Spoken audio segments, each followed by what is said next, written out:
Hello, welcome to the news on NTA International. We're live in Abuja. I am Comfort Amodu.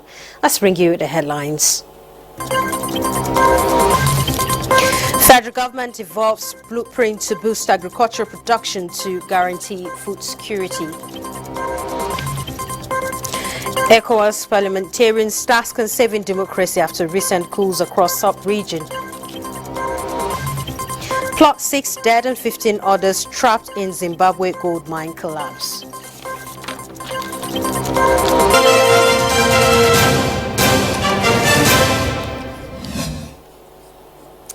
As part of activities to mark the 63rd independence anniversary of the nation, President Bola Ahmed Tinubu will make a nationwide broadcast on Sunday, October 1, 2023 at 7 a.m. A statement by the special advisor to the president, Media and Publicity Ajuri Ingilali, enjoins television, radio stations and other electronic media outlets to hook up to the network services of the Nigerian Television Authority and Radio Nigeria for the broadcast. Former President of Nigeria, Muhammadu Buhari, has advocated the need for Nigerians to emulate the sacrifice of liberation warriors that secured independence from colonial emperors to freedom's road. Buhari said this while interacting with newsmen concerning 2023 Independence Day celebration. Husseini Suleiman reports.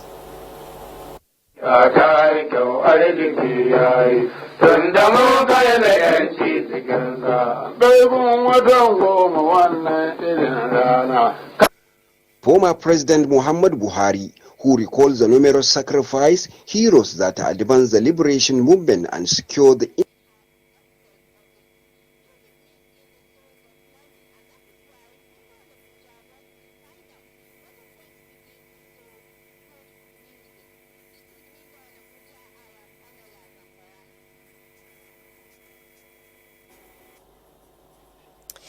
We do apologize for the technical hitch in that report there. Moving on, the federal government is to take practical steps in supporting the armed forces by developing local content policies to translate ideas into realities to enhance national security.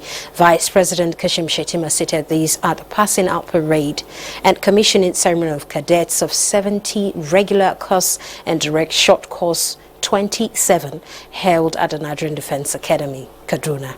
State House correspondent Abdurrahman Jibrila reports.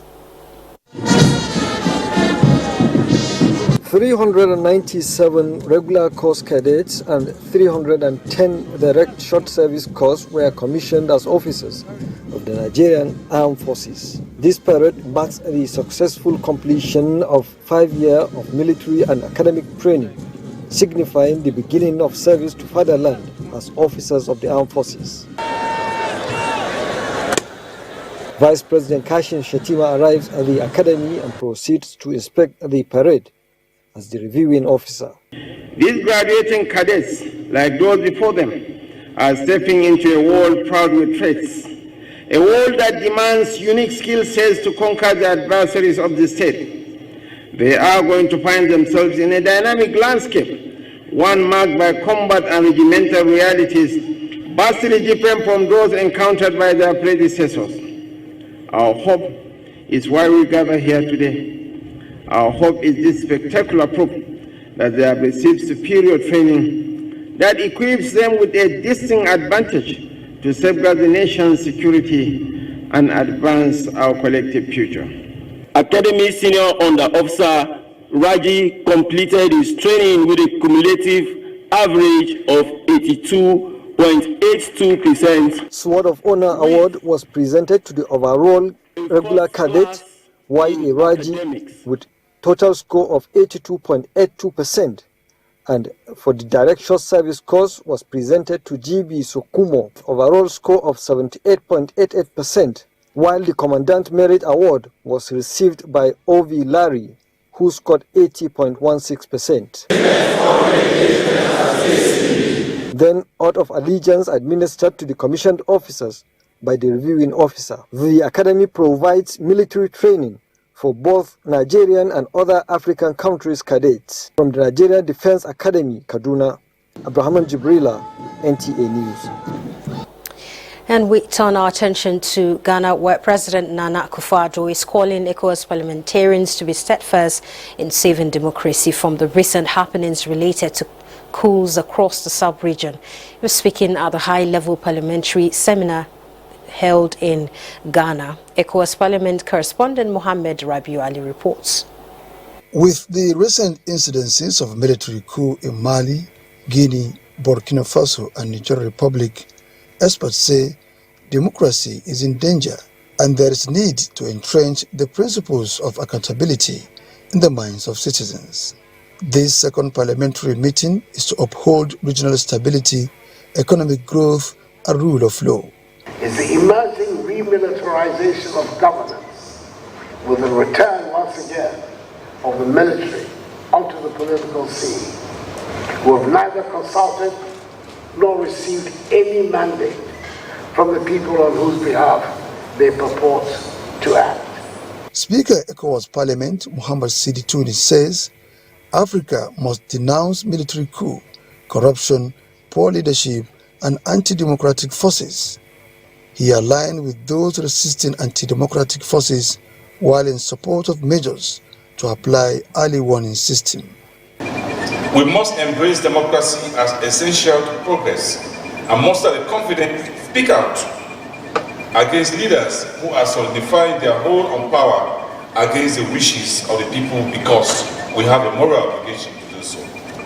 These actions are a betrayal of democratic principles we hold dear, and we demand a swift return to constitutional rule. We must affirm unequivocally that regression is not the solution.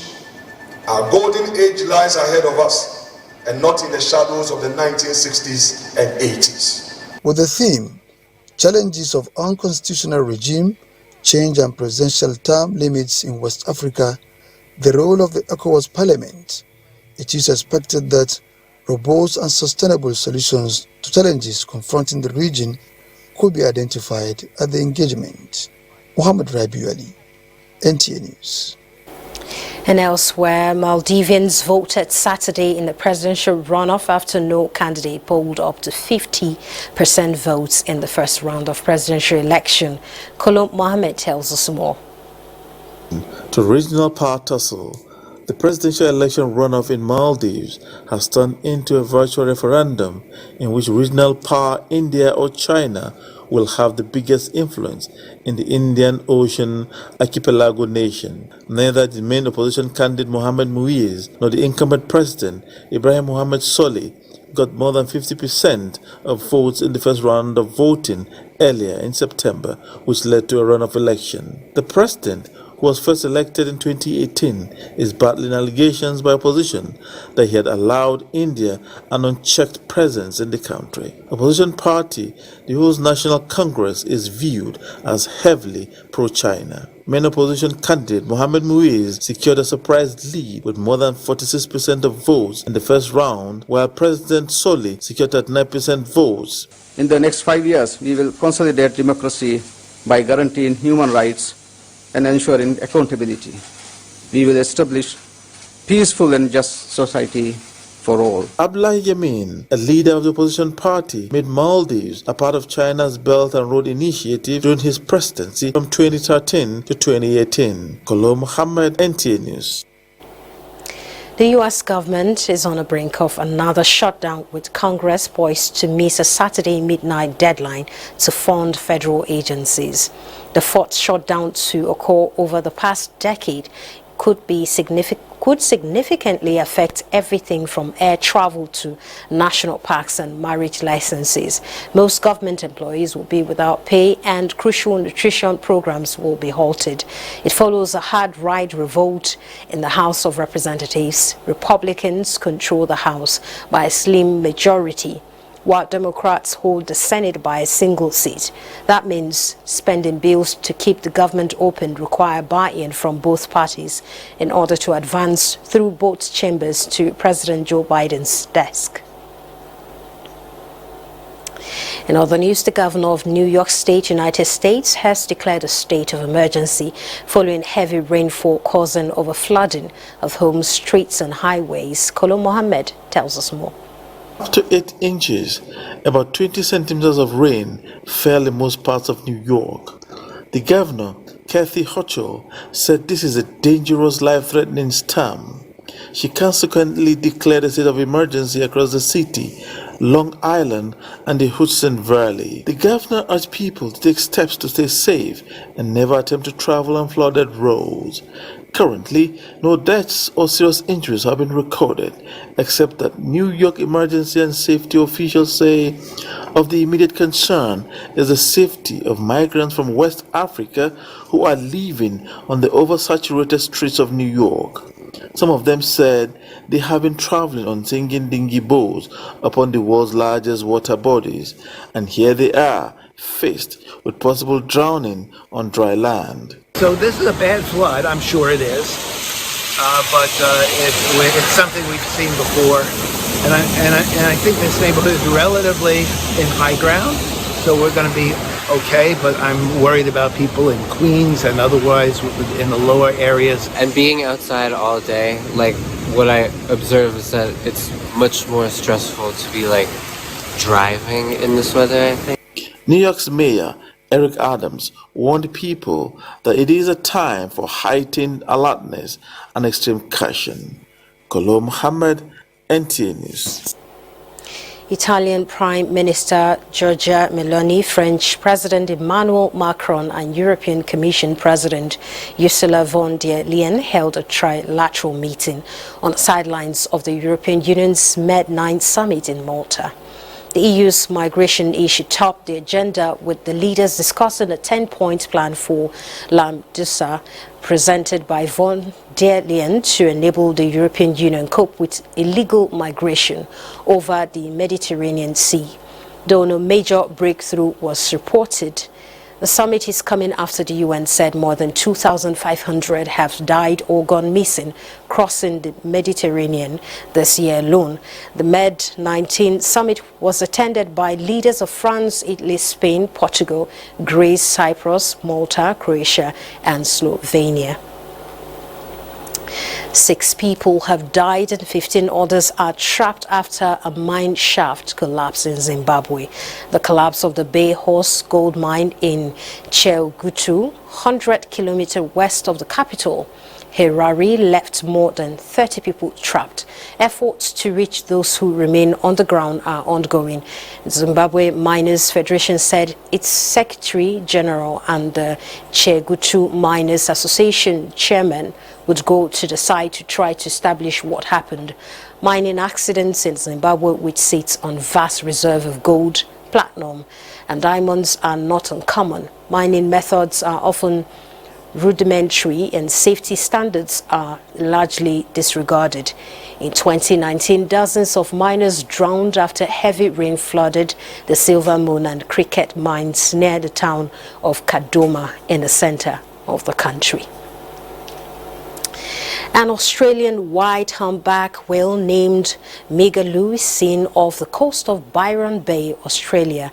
A whale has struck a boat in Australia, killing 1 man and leaving another injured, police say. The men were on a fishing expedition when their boat was hit in waters off La Perouse, 14 kilometers southeast of Sydney. The alarm was raised after the vessel was spotted unoccupied and cycling.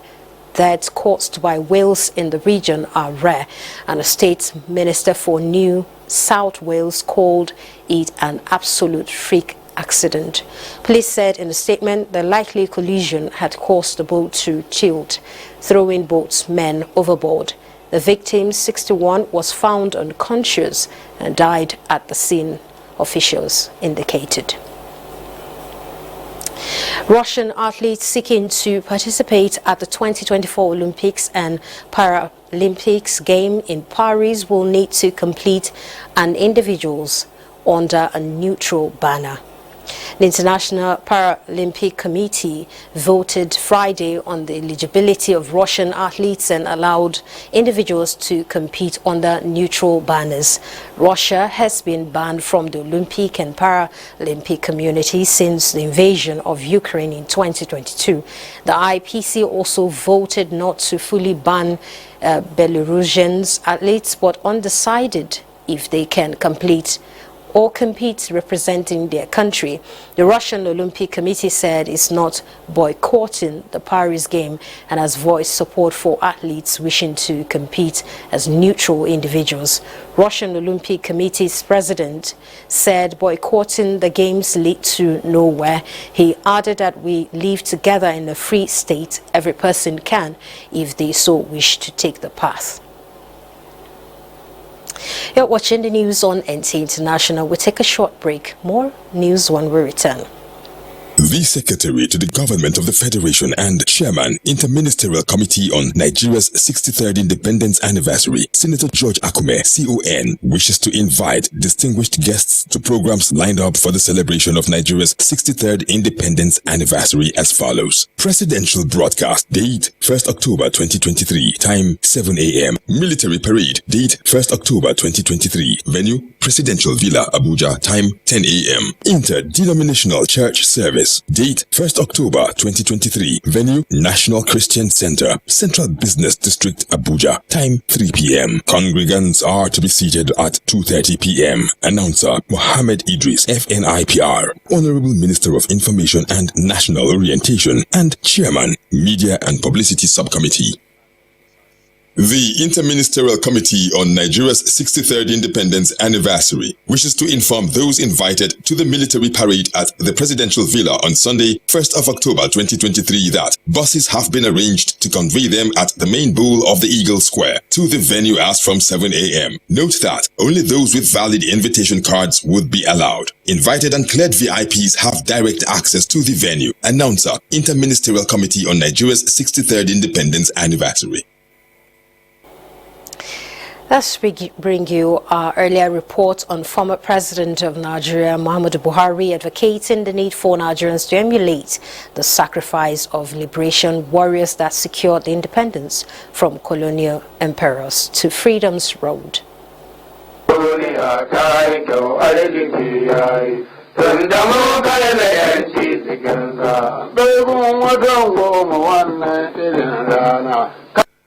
Former President Muhammad Buhari, who recalls the numerous sacrifice heroes that advanced the liberation movement and secured the independence from Britain, urged Nigerians to remain steadfast to the ideals of nationhood.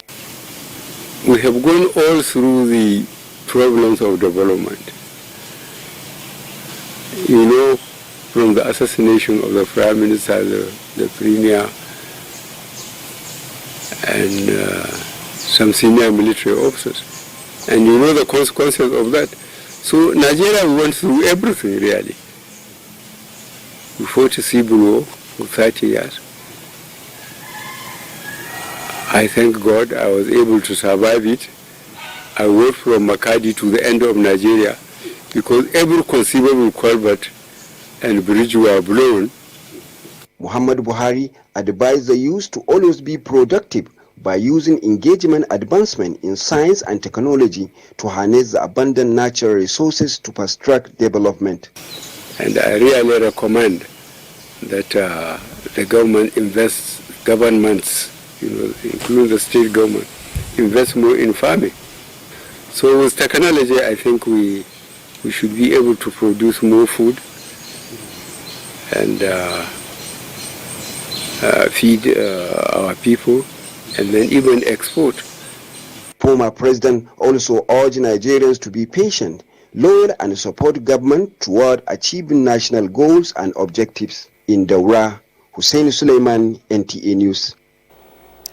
The Nigerian Institute of Electrical and Electronic Engineers is willing to partner and support the Nigerian Television Authority, NTA, in enhancing the technical capacity of our manpower to boost operations efficiency.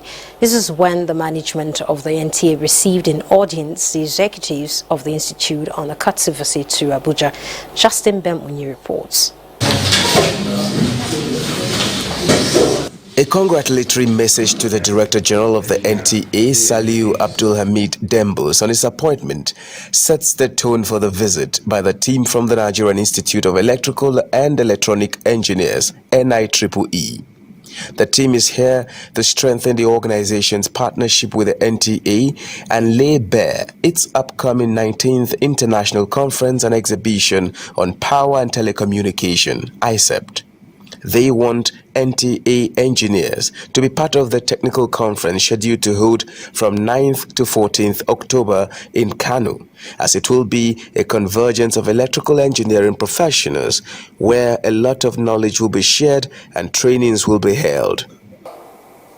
We are here to also remind the NTA that we are still available to support you in form of collaboration, technically, in whatever areas you still need more engineers to be able to help you in whatever you are doing. We are very much aware our members are within your staff, but we know that you do a lot of activities.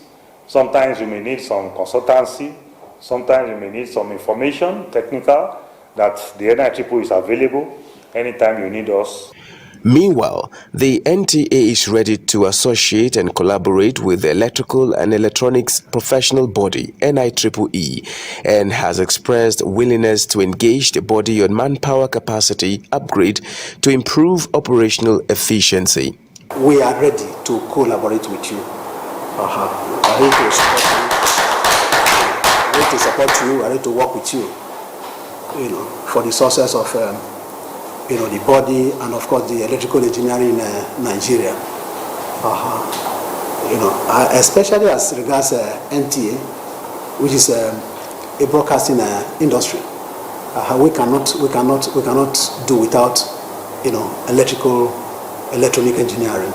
The meeting was a time to also sensitize the NTA management on the need for professional engineers in the house to be registered and regulated by the Chartered Institute of Electrical and Electronic Engineering of Nigeria in a bid to curb quackery. Justin Bemungi, NTA News.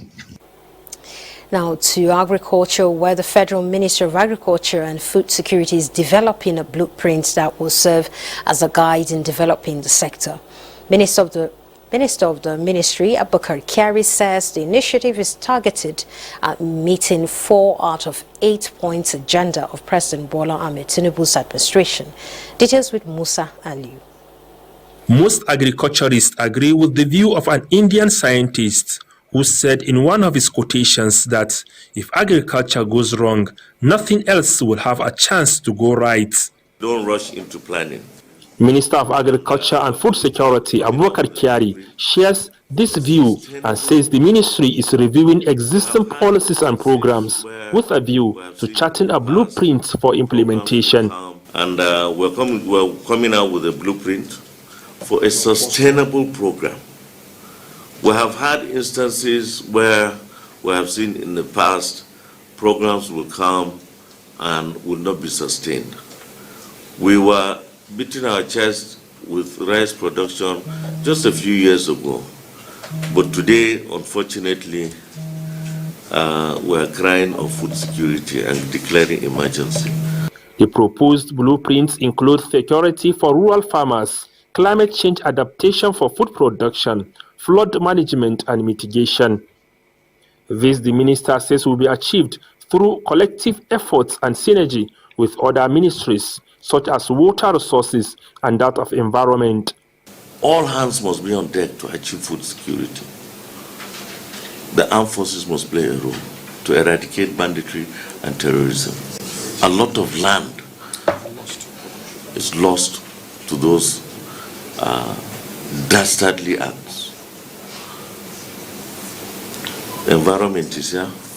Issue of flooding has taken a lot of, but we can also look at flooding and turn it to be a blessing. We can use it for dry season farming, harvest the water somehow. Food security tops the 8-point agenda of the present administration, with government's determination of eradicating hunger as well as creating wealth among the farming communities. The Ministry of Agriculture has 42 agencies covering crop production, livestock and veterinary services. Musa Aliyu, NTA News. The Taraba State Governorship Election Petition Tribunal sitting in Jalingo has upheld the election of Governor Abu Kefas of the People's Democratic Party. A three-man panel of justices who delivered the judgment dismissed the petition filed by NNPP candidate Professor Mohammed Sani Yahya for lack of merit. Ado Adamu also reports. Delivering the judgment in Jalingo, the three-man panel of justices of the tribunal unanimously held that the petitioner, Professor Mohammed Sani Yahya, the governorship candidate of the NNPP, failed to prove to the court allegations of non-compliance with the provisions of the Electoral Act 2022, and that the PDP candidate, Abu Kefas, did not secure the majority votes lawfully cast during the 18th March governorship election held in the state, and therefore dismissed the petition. Counsel to the Independent National Electoral Commission, INEC, and that of Governor Abu Kefas reacted on the judgment, while counsel to the petitioner declined comment. So in such a circumstance, the petition could not have gone any other way than for it to be dismissed. We are happy that the allegations were not proved. Taraba State Deputy Governor Aminu Abdullahi Alkali, who attended the court session shortly after the judgment, called on the opposition to join the PDP government in the state to move it forward. The government is not for any party, it's for the state.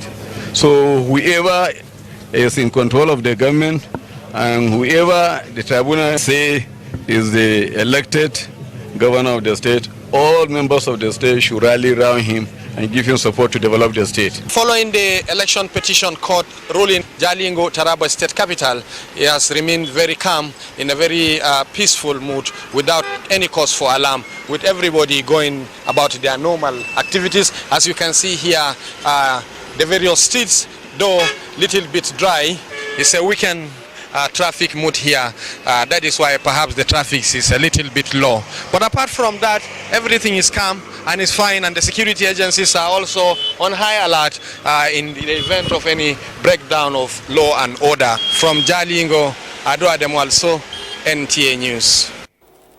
Thank you, Adamu also. Now the controversy surrounding the authentic candidate of the Labour Party for Imo State governorship election are far from over, as Joseph Ukiagbu is claiming victory with the Supreme Court's judgment. Joseph Ukiagbu, who emerged as candidate from the Apapa faction of the party, was taken to court by another aspirant of the group challenging his victory. Joseph, in an interview, wondered why Senator Eitan Achonu, who never instituted any suit, would lay claims to victory at the Supreme Court, and he called on members of the public to disregard the report by Senator Eitan Achonu, claiming that Joseph Ukiagbu is the candidate of the party.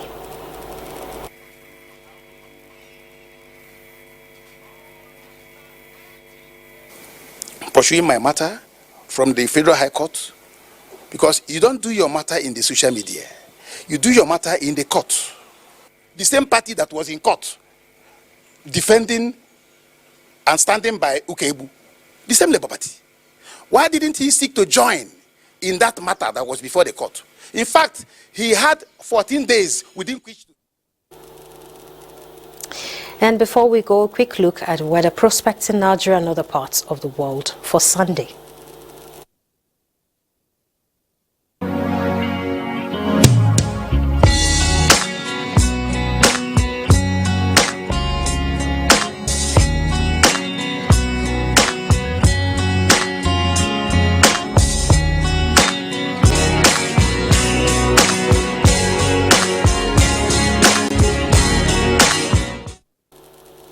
And that's the news. Thanks for watching. I am Comfort Amodu.